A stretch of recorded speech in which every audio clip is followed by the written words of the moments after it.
Olá, começa aqui mais uma edição do nosso Painel Regional Debates. Você acompanha com a gente de segunda a sexta-feira, sempre a partir da 1h30 da tarde.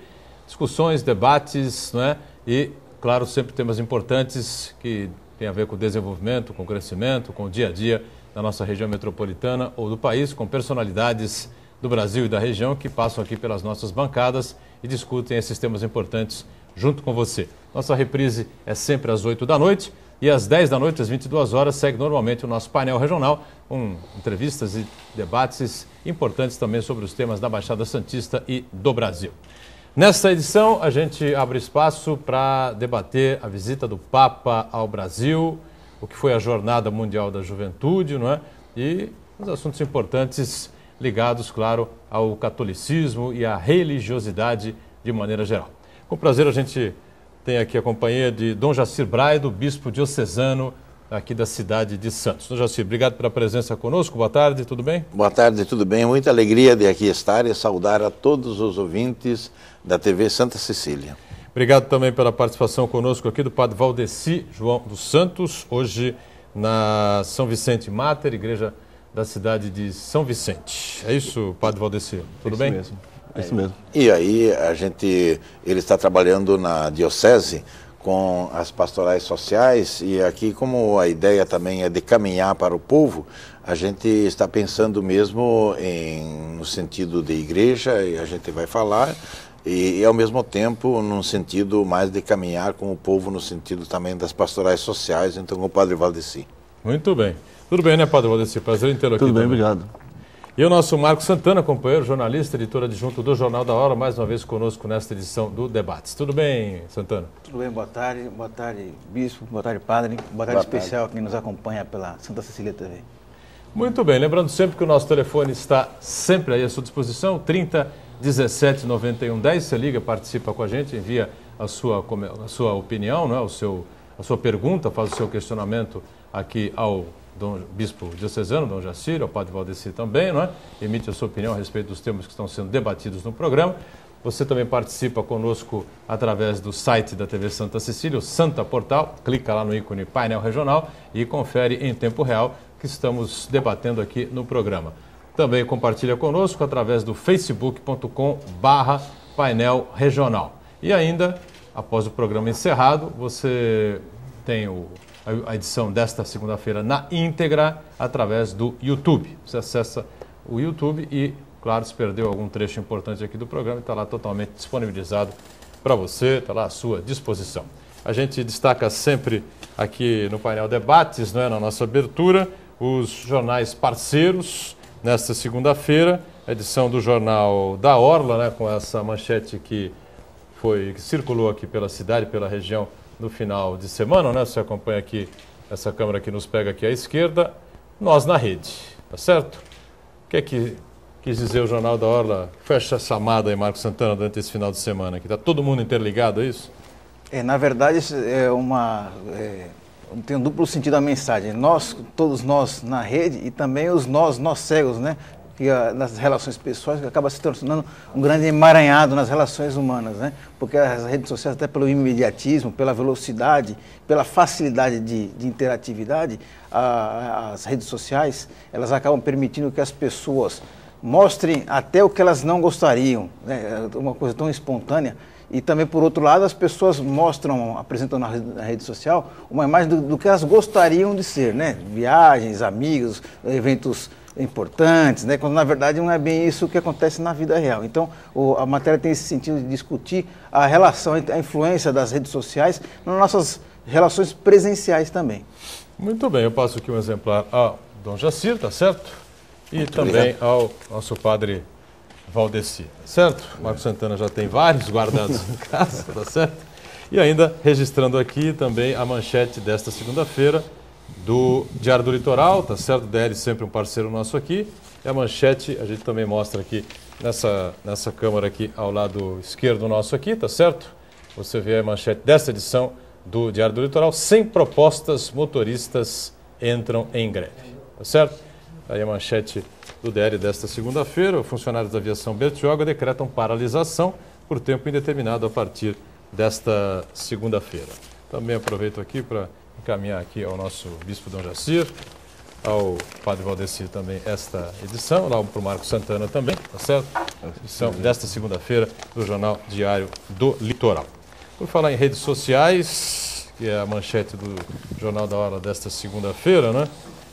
Também a Igreja Católica, o Papa tuita, coloca manchetes, informações pelo Twitter o dia inteiro quase que, né? Sim, ele tem muita facilidade nisso, né?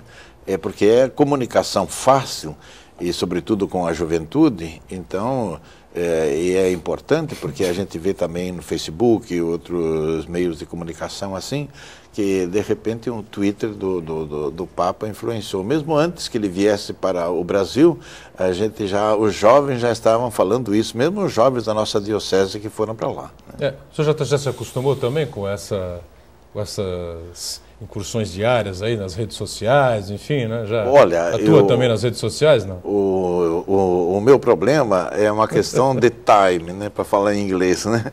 É de tempo. Mas a gente procura, eu tenho aí o contato através da comunicação da diocese e também no computador, e eu procuro mandar as minhas mensagens também para quantas pessoas eu puder, e também no Facebook.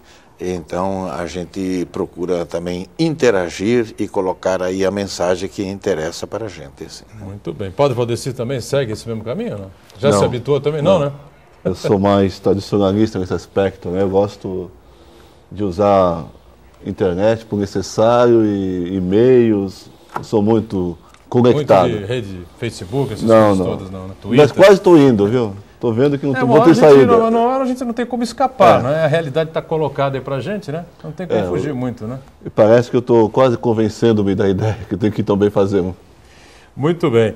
Meu caro Dom Jacir, Jornada Mundial da Juventude, queria então uma avaliação, né, bastante aprofundada da sua parte. O senhor esteve lá acompanhando todos os dias da jornada, acompanhou a presença e a participação do Papa, que foi algo assim, diria, extraordinário, né? 1 milhão, 2 milhões, 3 milhões, né, de pessoas. 3 milhões e 700 mil, diz que na conclusão. Na conclusão, no último domingo, né? Quase 4 milhões de pessoas pelas ruas do Rio de Janeiro, em Copacabana. Enfim. E acho que o número maior que existe por aí, eu não sei se é nas Filipinas, que deve ter sido 4 milhões e por aí. Né? Mas, de todo modo, esse evento na Praia de Copacabana foi o maior evento que o Estado do Rio de Janeiro já conheceu em toda a sua história. Sem dúvida, e o Brasil, acho que também, né? Sim. Uma coisa assim. Né? O evento que superou, não é?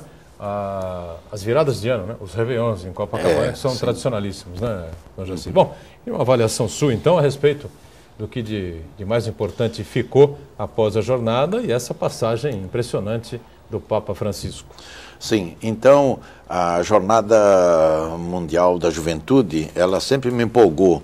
Embora eu não pudesse participar, porque era nas Filipinas, era aí em Buenos Aires, e aí nem sempre a gente tinha aquela disponibilidade de tempo para ir. Mas agora que chegou no Brasil, então eu disse, não, agora eu vou apostar mesmo, eu vou participar, e eu gosto de estar presente e acompanhar o tempo todo. E foi algo assim que me deixou assim encantado, como também a gente percebia, e mesmo eu tinha celular no bolso e de vez em quando eu recebia mensagens aqui da Diocese de Santos que dizia, nós estamos acompanhando aí, como é que você viu isto e tal, né? Quer dizer, esse interesse, essa ligação. Então as TVs aqui sempre transmitiram tudo. E, digamos assim, da minha parte foi uma experiência singular. A gente estar ali, para começar, nós devíamos falar todas as línguas que a gente soubesse e mais um pouco também, porque a gente não sabia, encontrava também um bispo, encontrava também um leigo, um jovem e tudo, e aí a gente saudava e ia conversando, e a pessoa demonstrava que queria conversar, mas não tinha como, então a gente conseguia traduzir um pouco para chegar de onde é. Falei também com um bispo, por exemplo, sul-vietnamita, e falei assim um bom tempo com ele, e a gente foi inventando uma linguagem para falar. Então nós tínhamos lá o planeta inteiro representado, isso em termos dos próprios bispos, com quem a gente tinha um convívio mais próximo, mas eram tantos que aqui do Brasil, por exemplo, nós fomos fazer um almoço com o Papa, eram 860, então a gente também não tem um alcance de ver todos. E depois imagina do mundo todo, então, e os sacerdotes, diáconos, leigos, seminaristas e os jovens. Então a juventude é essa massa enorme que a gente, de lá onde a gente estava, a gente estendia o olhar pela praia, mas a gente não vencia toda aquela visão dos jovens que estavam concentrados ali. A tomada aérea, não é, que o helicóptero da emissora que fez a cobertura, da rede que fez a cobertura da última missa, não é, do encerramento da jornada no domingo, não sei esse domingo agora, o outro domingo, não é, final de julho, realmente era impressionante, né? A imagem da praia de Copacabana completamente tomada, era um mar de gente, né, que dominava a praia, né? Não sei se o Santana tem alguma coisa a levantar, fica à vontade. Eu gostaria, a visita do Papa ao Brasil vem num momento muito importante para a igreja, né? Diante de vários fenômenos que a gente verifica. Um deles é a crescente redução do número de fiéis. E a gente acompanha também, paralelamente a isso aí, o crescimento do número de adeptos a outras religiões, sobretudo os evangélicos.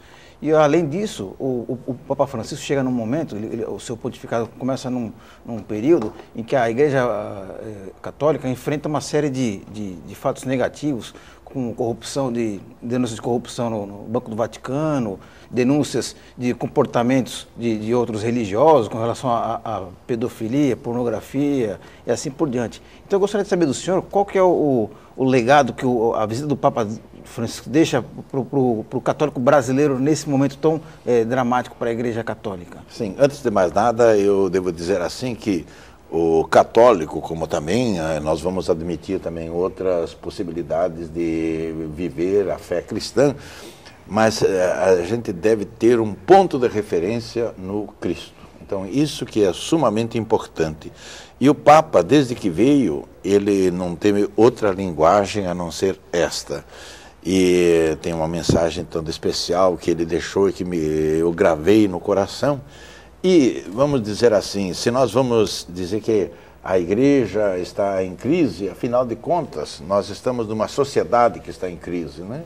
Então eu acho que nós devemos também ter um cuidado muito especial para, de fato, a gente se situar nesse aspecto.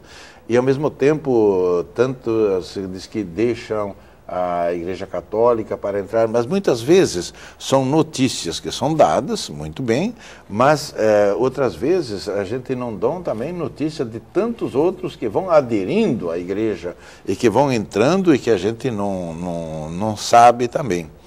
E mesmo sobre essa questão de denúncias, assim, olha, realmente isso tem também aí no Vaticano e tal, mas a gente tem que também ter uma ponderação, que muitas vezes são aqueles que gostariam e gostam de acentuar os fatos negativos, mais do que olhar bem a realidade.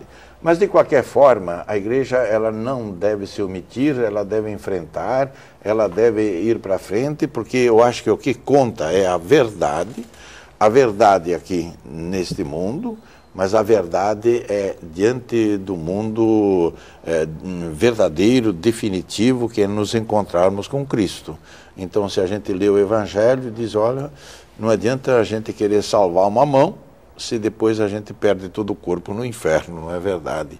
E sobre também essa questão de pedofilia, infelizmente é um dado que ele vem acontecendo pelo mundo afora e, digamos assim, envolveu também alguns religiosos, alguns da igreja. Sim, temos que reconhecer que sim. E realmente ali então houve todo um esforço da parte da autoridade eclesiástica para coibir isto.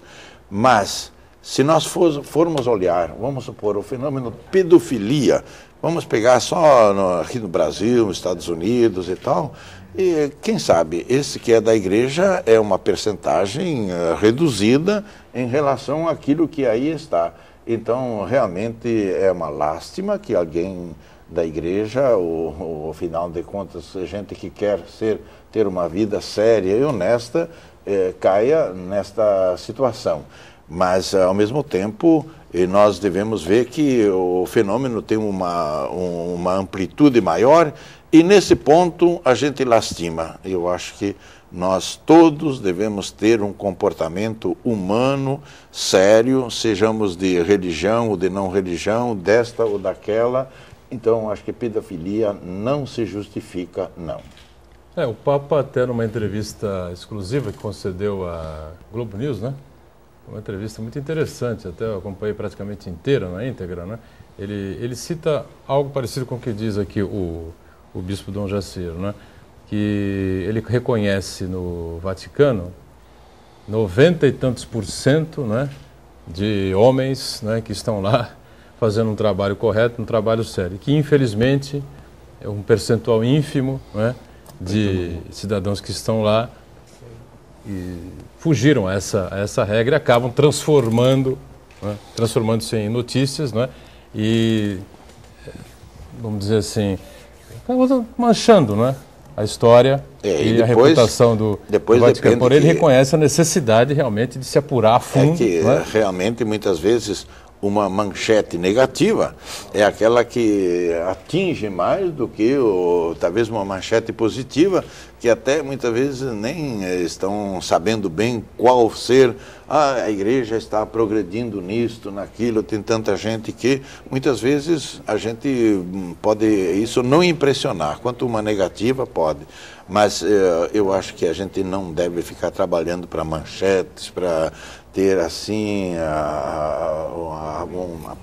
por aparecer, mas eu acho que a gente tem que trabalhar por ser, como pessoalmente, dar um testemunho de vida diante de si, diante do mundo e diante do Senhor Jesus.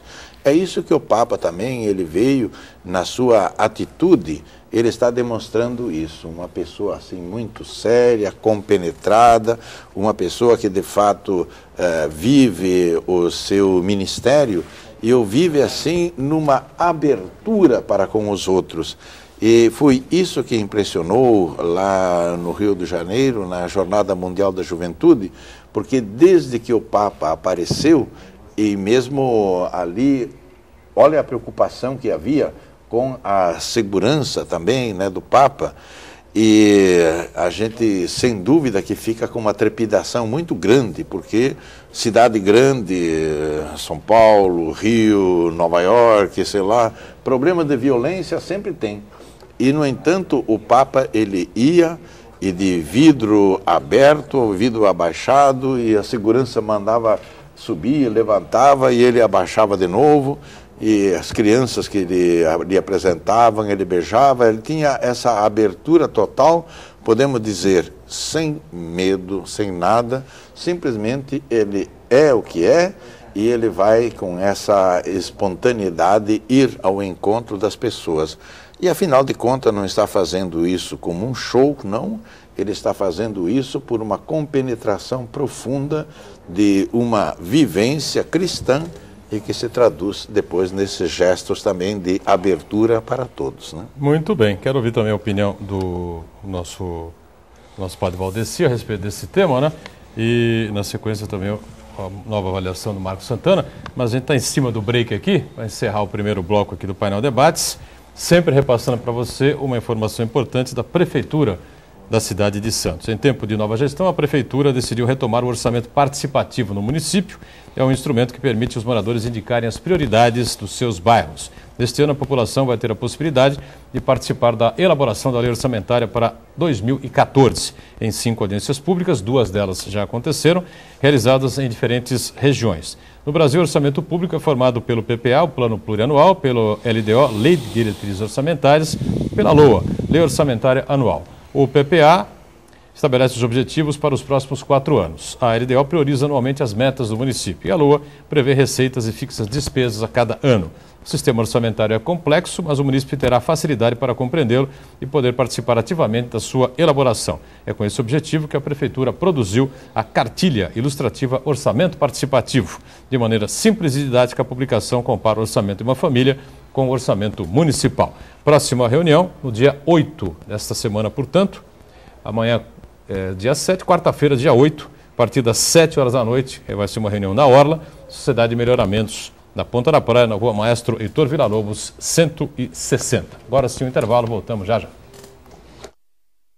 Estamos de volta ao segundo bloco do nosso painel Debates. Com prazer, fazendo uma avaliação aqui da Jornada Mundial da Juventude, da passagem do Papa Francisco pelo Brasil, não é? E do legado, não é, que isso fica para os católicos, para os religiosos de maneira geral e para a própria igreja, né? Igreja católica, claro, né? Conosco o bispo diocesano aqui de Santos, Dom Jacir Braido, também o padre Valdeci João dos Santos e ainda o companheiro Marcos Santana, editor adjunto do Jornal da Hora. O telefone segue aberto aí para você entrar em contato com a gente, também pelas redes sociais, você pode se manifestar e participar aqui do programa. 3017 91 10, sempre lembrando para você. Só fazendo uma correção, eu citei há pouco, né? Nós estamos no dia, hoje é dia 5, né? 5 de agosto de 2013, portanto a próxima reunião do Orçamento Participativo da Prefeitura de Santos acontece no dia 8, que é quinta-feira, não quarta, como eu disse. Portanto, dia 8, quinta-feira, a partir das 7 da noite, reunião da Orla, da Sociedade de Melhoramentos da Ponta da Praia, tá certo? Lá na Rua Maestro Villa-Lobos, 160. Bom, a interação da Igreja Católica com o povo, não é? O chegar mais próximo da população, a luta pelos menos favorecidos, tudo isso foi um dos pilares aí da visita do Papa Francisco ao Brasil, um dos pontos que ele mais se bateu, né? E uma das figuras que vai se responsabilizar, já é responsável por essa aproximação aqui em Santos, né, bispo? É o nosso padre Valdeci. É isso, padre? Sim.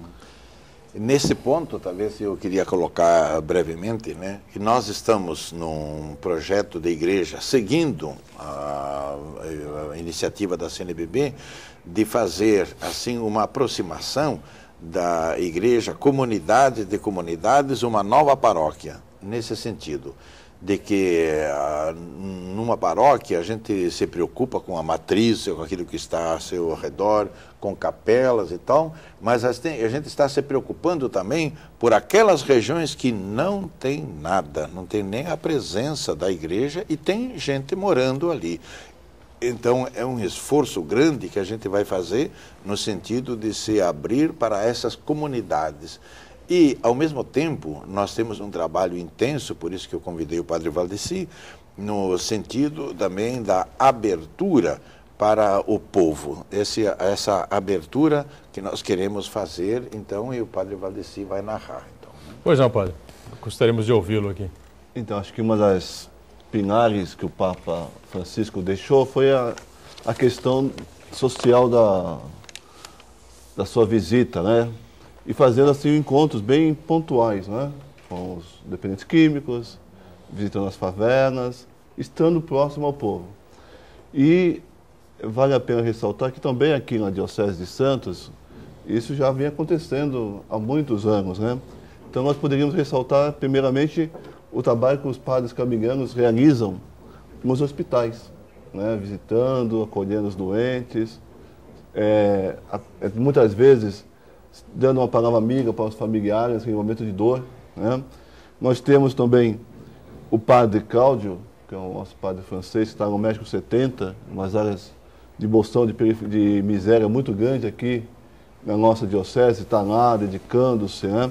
Temos também alguns padres, por exemplo, padre Luiz Carlos, padre Felipe, que trabalham lá com os dependentes químicos, o padre Valfan, que agora está aí à frente de um trabalho belíssimo que nós estamos começando aqui em Santos, também com moradores e moradoras de rua.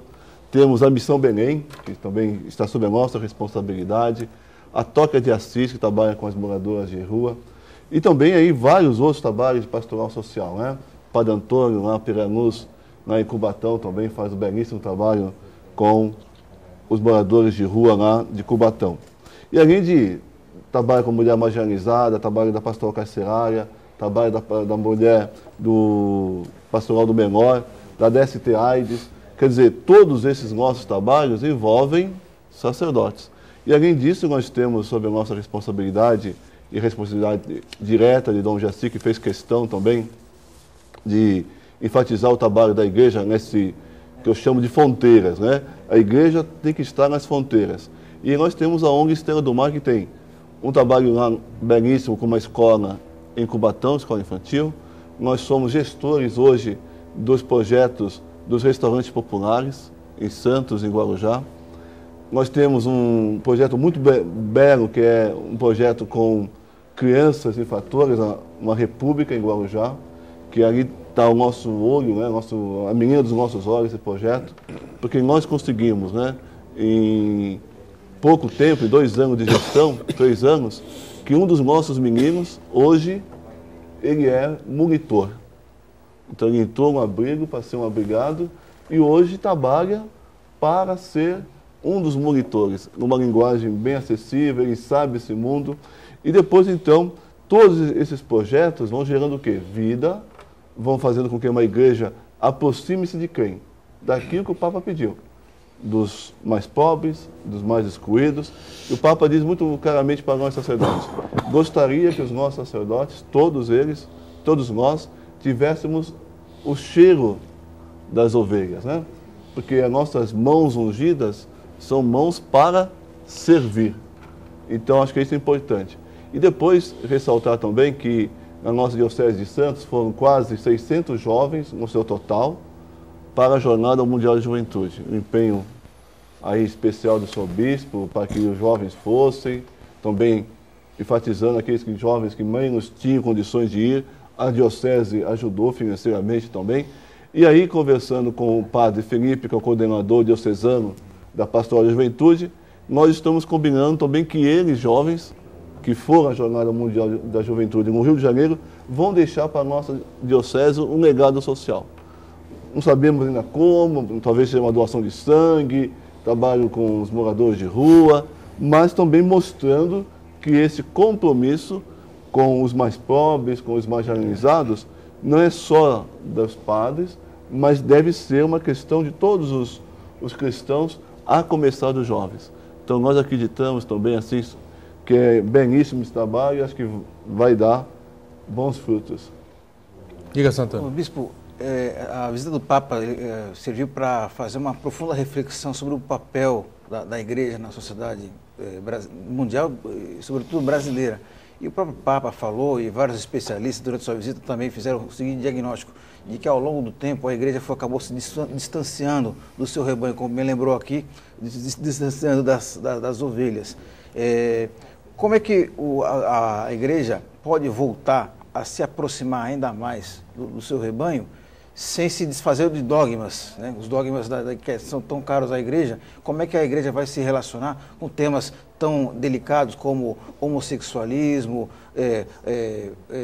métodos anticoncepcionais, sexo antes do casamento, pesquisas científicas que muitas vezes esbarram em preceitos da igreja? Como é que a igreja vai administrar esses temas com a evolução da sociedade e de modo a trazer mais seguidores para a Igreja Católica? Sim, acho que a igreja não deve ter medo de avançar num mundo complexo, né? Vamos dizer assim, esse mundo que está aí, está cheio de dificuldades em todos os campos, e então, se nós vamos nos restringir a apenas alguns acontecimentos dentro da igreja ou envolvendo pessoas da igreja, nós teríamos que abrir o leque para tudo aquilo que está por aí. Estamos num tempo de mudanças, de transformação. E nesse tempo de mudança, o que de fato há um esforço muito grande, então, da parte da igreja e também ali dos próprios jovens na preparação para a ida para a Jornada Mundial da Juventude, da missão, de sair em missão. E eles foram em vários lugares fazer essa missão. Missão quer dizer a gente sair de casa, a gente botar o pé na estrada sem medo e a gente ir visitar pessoas, comunidades, famílias e a gente anunciar aquilo que é a verdade por excelência, que é anunciar Jesus Cristo e a sua doutrina. Se você estava falando de dogmas, eu digo assim que o dogma por excelência é Jesus Cristo. Quer dizer, ele que se doa inteiramente, ele que se entrega e ele que pede também que todos nós saibamos ter essa abertura total assim. Então, eu vejo que agora, na volta, e aqui a gente pode ver também com a coordenação de pastoral da Diocese, com os próprios jovens, o Padre Felipe, o Padre Francisco Greco. Então, um trabalho muito grande para fazer com que a missão possa acontecer. A gente não ficar assim fechado em projetos assim dentro da igreja, mas abertos para o povo e para visitar e saber anunciar também nas casas, nas residências e tal. Então, essa ideia da missão está bem clara, e como eu estava citando antes, aquele comunidade de comunidades, uma nova paróquia, é uma nova paróquia que ela deve chegar até as periferias mais avançadas, onde não há nem sequer capela, e aí da parte da Igreja Católica, então devemos ter o interesse de estarmos abertos para isso. Então, como se dirigir, né? Que tipo de discurso, que tipo de palavra, né? A Igreja pode dizer, pode colocar a esse tipo de pessoa, por exemplo, que está numa situação de desigualdade social imensa, tão grande, como o bispo coloca. O Papa, por exemplo, visitou uma comunidade lá de Varginha, né? Uma das comunidades mais também, pobres, não foi? Também visitei lá. Estive não nessa ocasião, mas na outra. Inclusive os jovens, ou aqueles que acompanhavam aí, que deviam fazer a minha segurança, e imagina agora a segurança do Papa também, ele dizia, olha que aqui é um lugar perigoso e tal. Olha, o negócio é não ter medo. E a gente avançou, fomos até a capela e tudo, e que a gente via também, vamos dizer assim, feições e gente lá de todo tipo também negativo, mas de como é positivo. A sua pergunta é essa aí, como fazer? Então, eu acho que simplesmente é fazer como o Papa, é chegar e é saudar, e é chegar e é assim que tipo olhar... de esperança é possível dar a uma pessoa numa situação tão difícil assim? Olha, eu acho que a maior esperança é dizer, eu estou do seu lado. Eu o acompanho, eu ouço a sua reclamação que tem, uma coisa assim.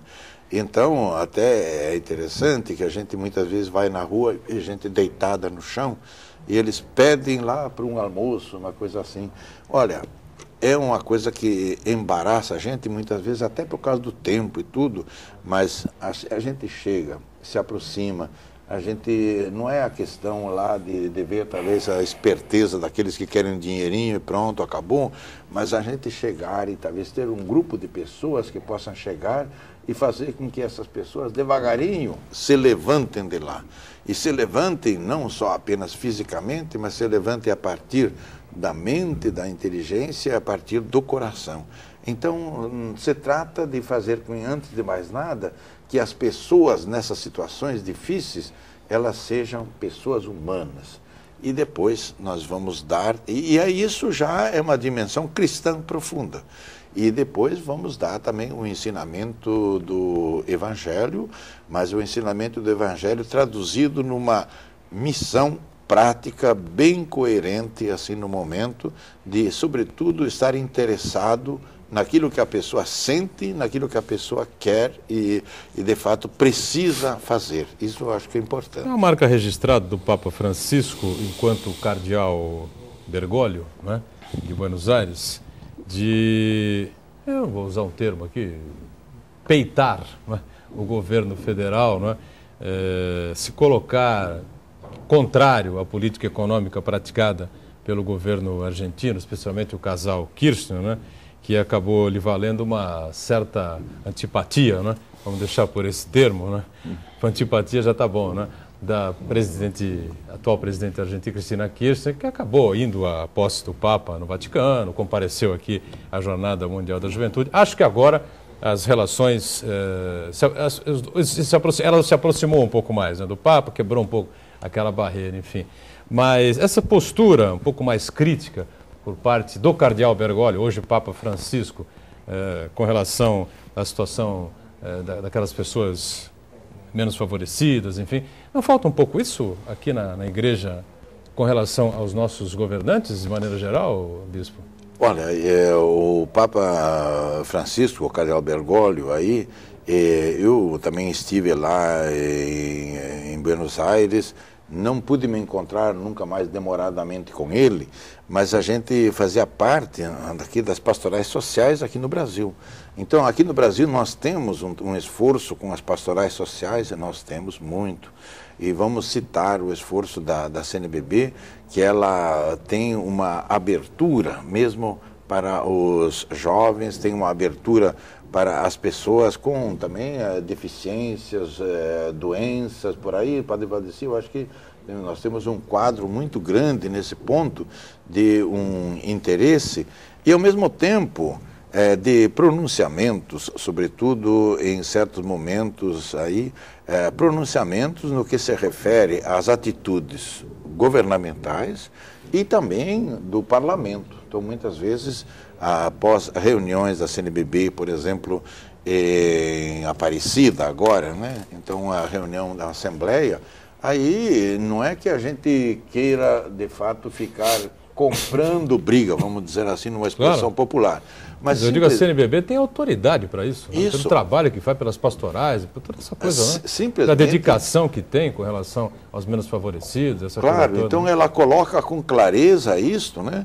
E também eu penso que em todas as dioceses, também os bispos, também os padres que estão diretamente ligados a esses eventos, eles devem ter coragem de ir levando para diante e mesmo o problema não é assim querer derrubar as pessoas, esmagar as pessoas, não.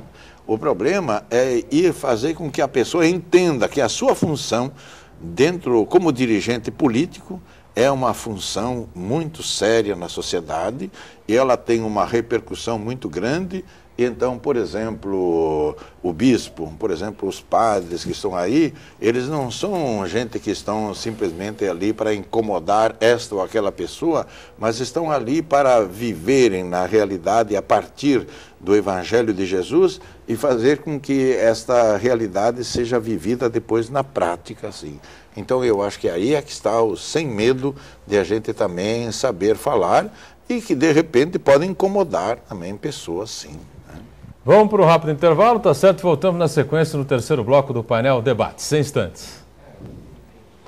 Estamos de volta, terceiro e último bloco desta edição do painel Debates. Com prazer conversando aqui com o bispo diocesano de Santos, Dom Jacir Braido, também com a participação sempre importante do padre Valdeci João dos Santos e ainda o nosso Marco Santana, companheiro, editor adjunto do Jornal da Hora. Algumas perguntas chegando já na sequência para a gente passar aqui aos nossos convidados. Acho que o Marco Santana tinha uma questão a levantar aqui com o bispo Dom Jacir ou com o padre Valdeci também, é isso, Santana?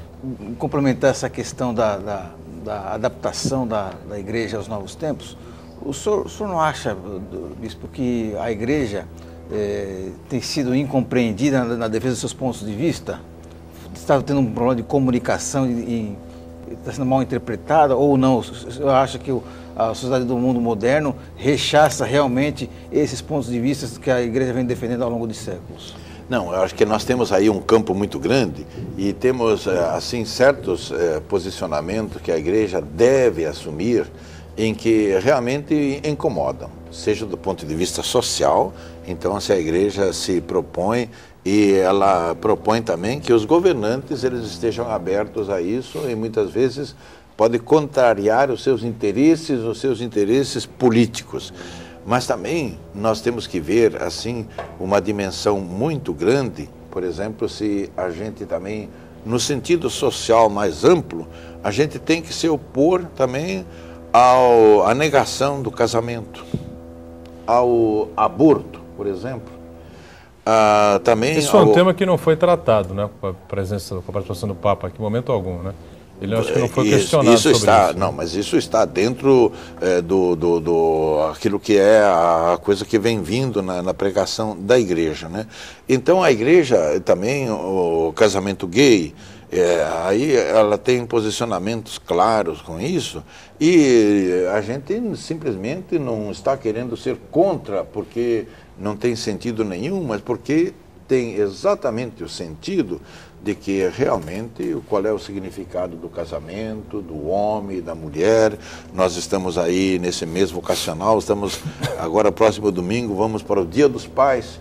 E o Dia dos Pais nós vamos para a Semana da Família, vamos meditar sobre a família. Então eu acho que é sumamente importante isso. Já teve gente que me veio me perguntar, escuta, o senhor é favorável ao casamento gay e tal? E no fim eu perguntei para ele, disse, você é filho de quem? Como? Filho de quem? É meu pai e minha mãe. Amém. Acabou a conversa, né? Da coisa assim. Porque afinal de contas, eu acho que Deus nos fez homem e mulher, e eu vejo a vocação do homem, mas eu vejo também a vocação da mulher como muito importante. Eu acho que o homem tem que respeitar e vice-versa, também ser respeitado, mas acho que homem e mulher, eles têm uma complementação em levar para frente uma vida assim na sociedade de hoje. Jacir, e como ficam questões como, por exemplo, o celibato dos padres e a impossibilidade de mulheres serem sacerdotes? Como é que o senhor administra isso? Que visão o senhor tem sobre esses assuntos? Sim, bem, antes de mais nada, o celibato dos padres é uma questão que ela foi tratada há séculos. Nós estamos com 20 séculos da história da igreja, não é verdade, né? E já houve posicionamentos também contrários e tudo e tal, mas também há um dado momento, vivências históricas que a gente foi percebendo na igreja de que a um dado momento é preciso haver quem faça uma entrega total da sua vida. Então nós estamos falando do padre, mas nós estamos falando também dos religiosos e religiosas que simplesmente deixam de lado também o aspecto casamento, e simplesmente se dedicam inteiramente para o Senhor. E isso nós começamos a descobrir na igreja bem, a partir do século IV, quando surgiram os monges. E eles foram se retirando e aprofundar. Os monges não é gente que está perdendo tempo lá, não. Eles simplesmente estão lá meditando profundamente, e eu já estive com eles, convivendo. Eles têm 2 horas de oração de manhã, eles têm trabalho depois a manhã inteira na enxada, na coisa, na dureza, o almoço, o descanso, e depois mais oração, mais trabalho. À noite eles têm também outro tanto de oração, e ainda depois eles vão assim, ter um recreio e vão descansar. Olha, uma vivência e o que se fala, que se trata lá dentro, é uma espiritualidade muito grande. Então, de fato, temos essa dimensão do celibato, que não é uma questão assim sem importância, que pode ser, porque a um dado momento as pessoas que vivem a castidade verdadeira são pessoas totalmente dedicadas para aquilo que estão fazendo, mas na sua dimensão espiritual muito grande, muito significativa, e também na dimensão social de abertura para todos. Então eu vejo que isso aí tem, e mesmo, vamos dizer assim, agora aplicando aos sacerdotes, o sacerdote celibatário é aquele que tem aquela liberdade de poder também se deslocar, e olha aqui, nós estamos falando de ir ao encontro das pessoas, é isso, né? Agora, se ele tivesse lá também um problema de família e tudo, não posso ir por causa disso, por causa daquilo. Não, agora eu acho que nós não temos desculpa, não. Nós simplesmente nos comprometemos e nós queremos ir. Nós vemos no mundo moderno que as evoluções tecnológicas são muito grandes, elas avançam a uma velocidade espetacular, sobretudo na medicina, na pesquisa científica. Então, muitas vezes a pesquisa científica esbarra em alguns preceitos da igreja, alguns dogmas da igreja. Existe a possibilidade da igreja ser um pouco mais flexível com relação a isso, uma vez que o objetivo é salvar vidas ou dar uma longevidade maior aos pacientes? Por exemplo, na questão das células-tronco? Sim, mas acontece, por exemplo, que nós também devemos saber que afinal de contas, no conjunto da nossa vida, nós temos lá na frente a morte, não é isso, né? Então, eu acho que por mais que nós possamos usar tecnologia e tudo, não vamos poder evitar a morte. Então, se a gente vai usar uma tecnologia que vai diminuir a dignidade da pessoa humana para salvar e para ganhar quanto? Uns meses de vida, uns aninhos de vida, assim, eu acho às que vezes um pouco mais, né? é aquilo que é um pouco mais. Algumas situações se fala em cura até, não é? Mas veja bem, determinadas doenças. Claro que ninguém é eterno, né? Mas vai ser possível. Sim, mas então, não sei, eu não vejo uma justificação que aí, então, agora podemos apelar para tudo, porque se é alguma coisa que fere a dignidade humana, eu acho que aí é algo que a gente tem que ter uma restrição muito grande e também tem que ter a liberdade da pessoa. Eu acho que simplesmente não é quem cuida da saúde, da medicina, que decide o que fazer com a pessoa, mas a pessoa tem que dizer se concorda ou não, né, com aquilo. O senhor acredita que tem cientistas que brincam de ser Deus, é isso? Pois é, eu penso assim que, de repente, nós temos que ter, assim, que as nossas máquinas nos ajudam, nos aproxima também o mundo todo que está aí e tal. Mas, olha, muitas vezes a gente tem que ter a abertura de reconhecer a beleza das coisas que aí estão. Só um exemplo, assim, muito simples, né, que enche de poesia. Muitas vezes a gente chega lá, uma linda flor que está aí, então eu fico pensando, quem é que pensou nessa flor? Quem é que a organizou? Quem é que trabalhou? Nada. E essa aí foi acontecendo. Nós vemos uma manhã bela de sol, o sol nascendo e tudo. Puxa, eu dormi a noite toda e o sol está aí, né, da coisa. Então, são coisas que nós recebemos gratuitamente, na gratuidade. E a ciência também, ela vai poder explicar como o sol está girando, como a Terra está girando em torno do Sol.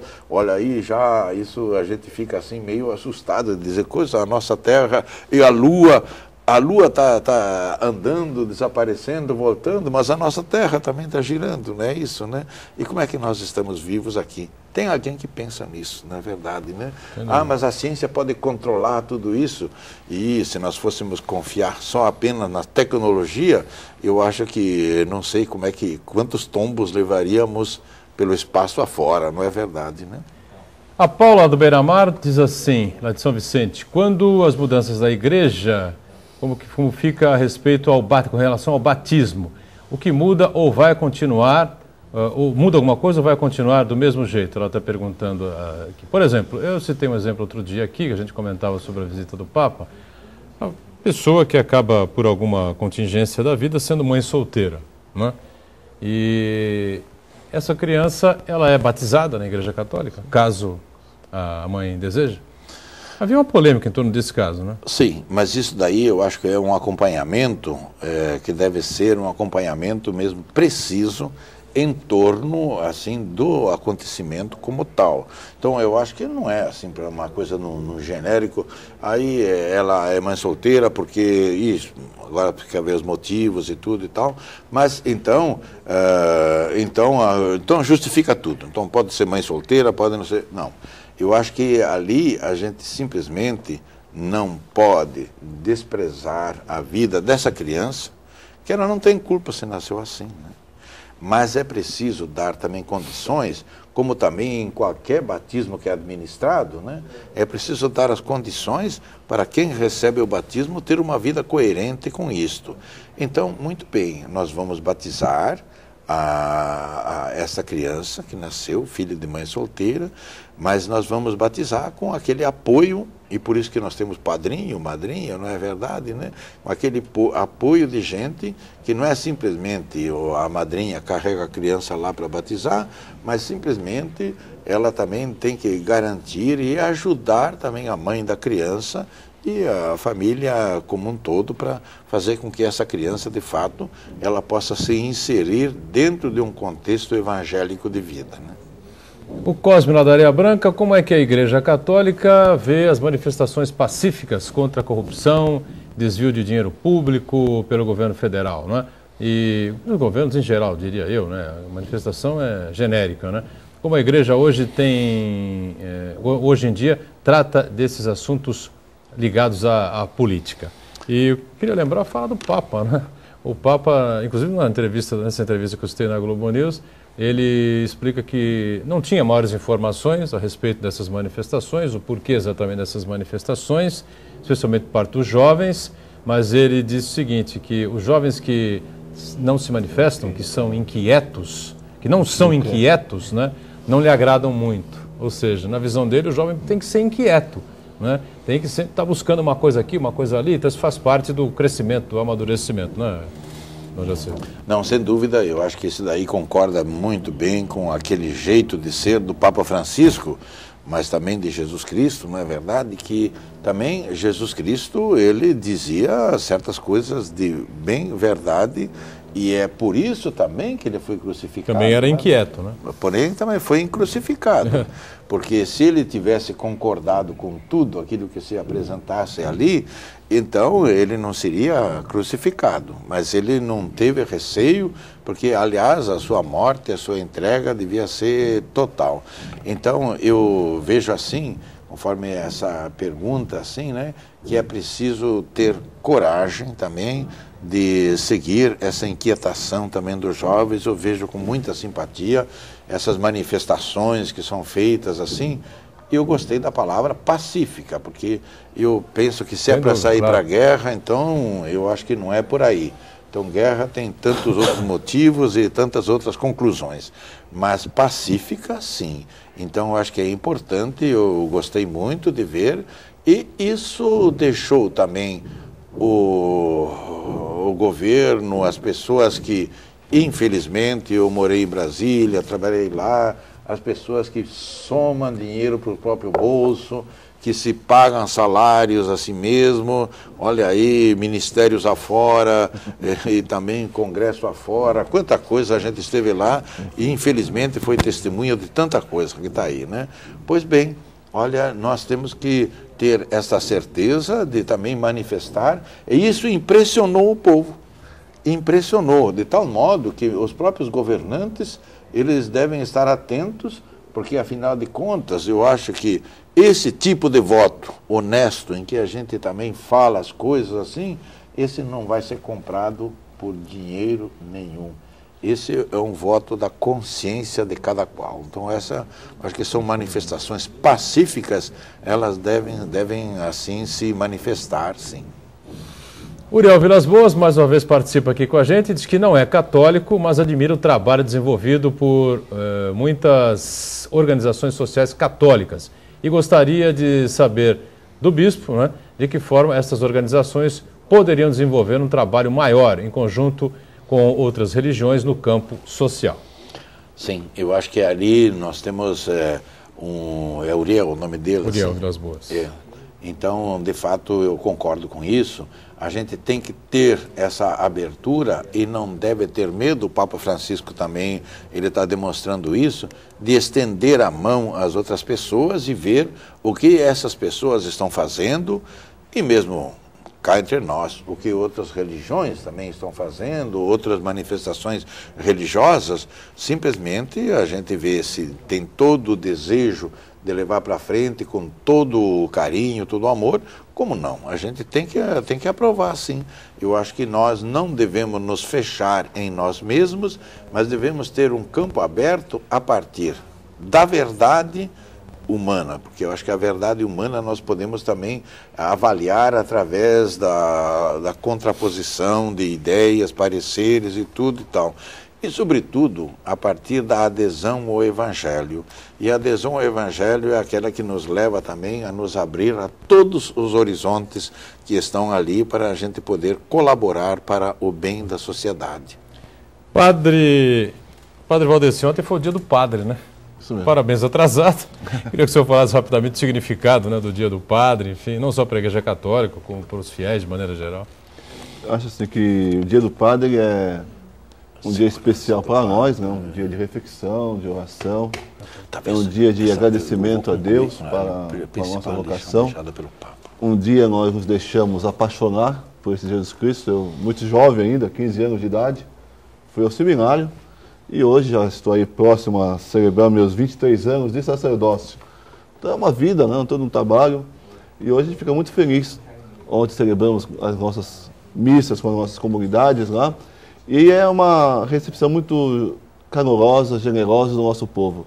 Ainda, graças a Deus, apesar de todas as nossas falhas, limitações humanas, o povo, posso dizer, de coração, eles amam seus sacerdotes. Muito bem. Importante isso. Queria no finalzinho do programa deixar um espaço rápido, aí de um minutinho ainda, 30 segundos, um minutinho, para que o bispo Dom Jacir, então, pudesse fazer a avaliação final dessa passagem. Sim, de eu acho que rapidamente. A principal lição deixada pelo Papa, bom, foi toda ela principal, né? Mas aquela que na missa de envio, e ele falou claramente que não é missa de despedida, não, é missa de envio. Então, daqueles 3.700.000 pessoas que estavam lá, eram para sair, sobretudo os jovens, para sair e serem enviados, eles fossem ide.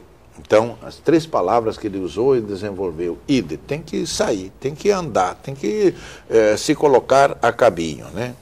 Sem medo. Ele disse, queridos jovens, queridos irmãos e irmãs, nós temos dificuldades na vida e temos que enfrentar também oposições e tudo, ide sem medo. Ide servir. Não é para ser servido, não é para ser acolhido e tal, mas é para acolher, para ir ao encontro sem medo. Então, ide sem medo servir. Mesmo apanhando, não tem problema não. Muito Nós bem. Estamos trabalhando para Cristo, né? E estamos servindo ao Cristo. Ô Jacir, foi um prazer recebê-lo aqui, espero que volte numa outra oportunidade, tá bom? Excelente, obrigado. Tá? Muito obrigado, eu que agradeço, então. Padre Valdecir, da mesma forma, obrigado, viu? Obrigado. Obrigado, Santana, até a Obrigado, semana. boa tarde. E a você que nos acompanhou, obrigado. Estamos fechando aqui mais uma edição do nosso Painel Debates. Voltamos amanhã, sempre às 13h30, a reprise às 20h, e às 22h, o Painel Regional. Obrigado, tchau.